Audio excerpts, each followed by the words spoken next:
Yes, hello, good afternoon.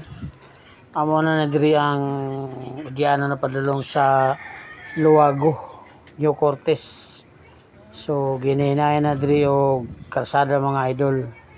So nindot na kay no kay daw na diri sagingan bi mo agian diri nya pagkapakapaka sa lapukan pero karon wala na gisugdan na gyud taon mga idol. So ako kay pasalamat no kay tungod kay sa kadugay sa panahon ngaron na open na gyud ang taon og maayo na ang dalan.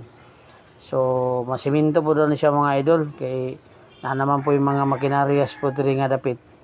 So magpasalamaton tanong nga nasikasyo dito ang dalan diri. So Luago ni mga idol, Luago. Gikan kag taga Buli padulong ni Luago sa Saka sa ibabaw. So shout out no sa taga Luago. Mayong hapon o dalay guntan tanan mga idol. Bye-bye!